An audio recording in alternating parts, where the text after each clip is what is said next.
And this time I want to talk about the Iran war. And what I'd like to argue here is that it's time for President Trump to settle this war, to reach an agreement with the Iranians to put an end to it, and in effect to accept defeat, to recognize that Iran has won this war and that we have lost the war. And the way I'd like to proceed is I'd first like to talk about the goals that the United States set out to achieve at the start of this war. And then I'd like to talk about our failure to achieve any of those goals. And I'd like to describe how badly off we are in terms of having pursued these particular goals. And then I want to switch and talk about the military strategies that we have employed in pursuit of those goals. And of course, the argument that I'm going to make is that the different strategies that we have employed have failed to achieve the goals that we set out with in this war. And I want to talk at some length about those different strategies and why they failed. And I'm going to make the argument, as will become clear, that there were 5 potential strategies that the United States could pursue. It only pursued 3 of them. 2 it did not pursue. And I'll talk about those 3 strategies and why they failed. And then I'll talk about the 2 strategies we didn't pursue and why we did not pursue them. And you want to keep in mind here that what I'm going to be constantly doing is talking about the relationship between the goals that we're pursuing and the strategies that we adopted or didn't adopt to achieve those goals. But let's start with the goals. When the war started, the United States, and this was true of the Israelis as well, had 4 goals. The first goal was regime change in Tehran. The second goal was to make sure to eliminate Iran's ability to enrich uranium, because if you can enrich uranium, you can rather easily make a nuclear weapon. The third goal was to eliminate Ukraine's long-range ballistic missile program. And the fourth goal was to basically get Iran to no longer support Hamas, Hezbollah, and the Houthis. Those were the 4 goals. And very importantly, I think regime change was the most important of those 4 goals, because if you didn't achieve regime change, you really could not achieve the other 3 goals. So regime change was the numero uno goal, but you still had these 3 other very important goals that were, in my opinion, subordinated to that overarching goal. Now, the question you want to ask yourself is, where are we today in terms of those goals? And let me make 2 different sets of arguments here. First of all, just looking at the 4 goals. We have achieved none of the 4 goals. None of them have been achieved, and there's no evidence any of them are going to be achieved anytime soon. In addition to that, we are now in a situation which we were not in back on February 27th, the day before the war started, where Iran controls the Strait of Hormuz, and today, as we speak, has shut off the flow of traffic in and out of the Strait of Hormuz.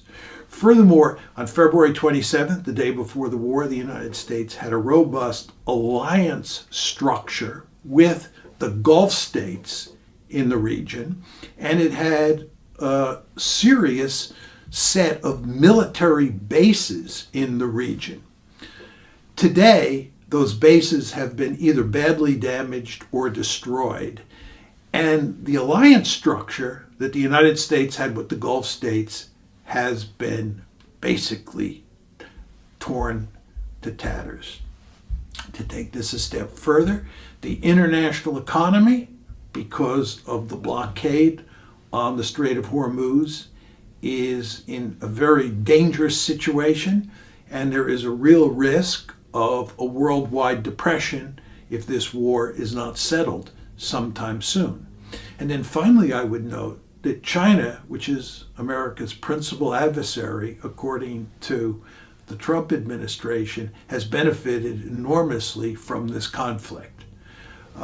So this is a situation where the United States has not only not achieved any of the four goals it set out with, it also has a number of other serious problems today that did not exist on February 27th, the day before the war started. Let me come at this from a different perspective. If you look at the memorandum of understanding that President Trump signed with the Iranians on June 17th of this year, this memorandum of understanding was designed to shut the war down. What you see is that that was basically a surrender document. President Trump basically conceded every point that was at issue between the Iranians and the Americans. The way the document was set up, this is the Memorandum of Understanding, is that we would have a ceasefire up front. The fighting would stop, and the Strait of Hormuz would be opened up. And furthermore, the Iranians would be able to sell oil on the open markets, which had not been the case before the June 17th Memorandum of Understanding was signed. They could sell oil without having to worry about American sanctions. That was the first part of the agreement. Again, to get a ceasefire, number one, and number two, to open up the strait. Then there would be a 60-day negotiating period, and at the end of that 60-day negotiating period, there would be a decision on the nuclear issue. But it was very clear that the Iranians would maintain a nuclear enrichment capability, which was at odds with one of the goals we had going into the war.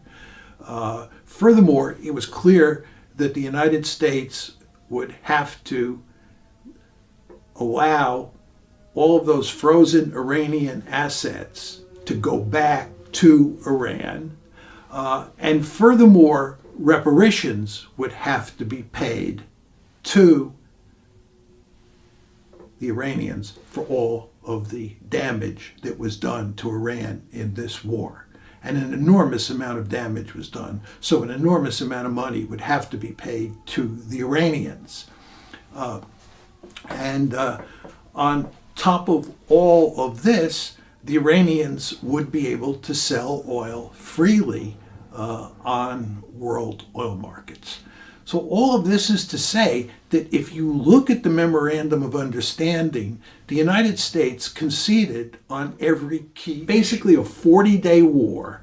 The United States pursues a discriminate air campaign.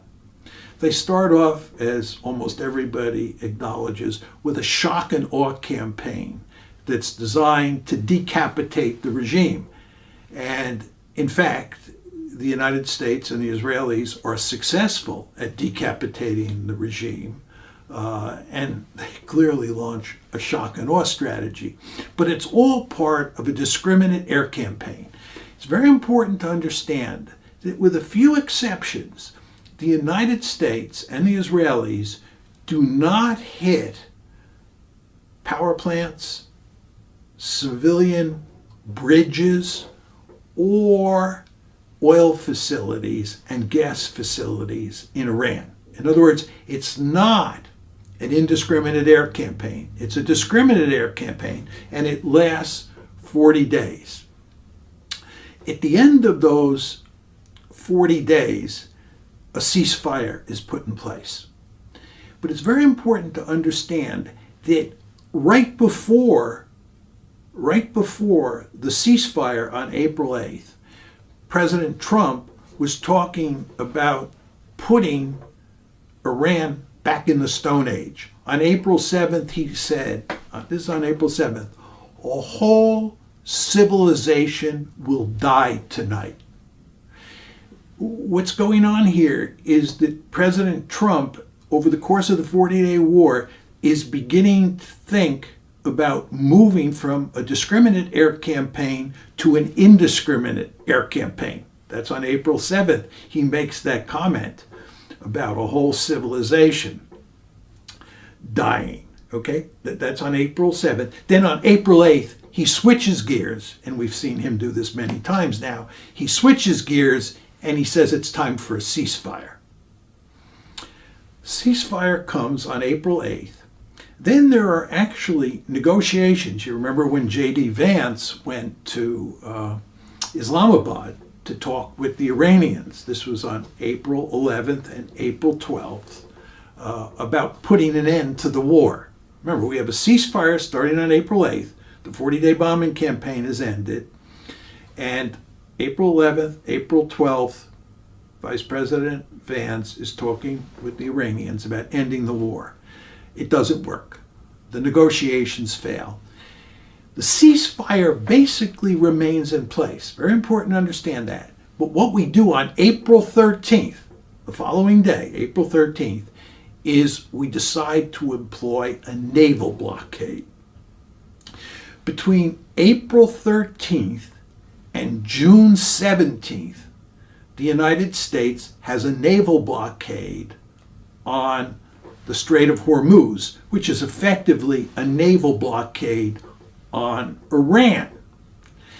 Then on June 17th, the United States signs the Memorandum of Understanding that I described earlier.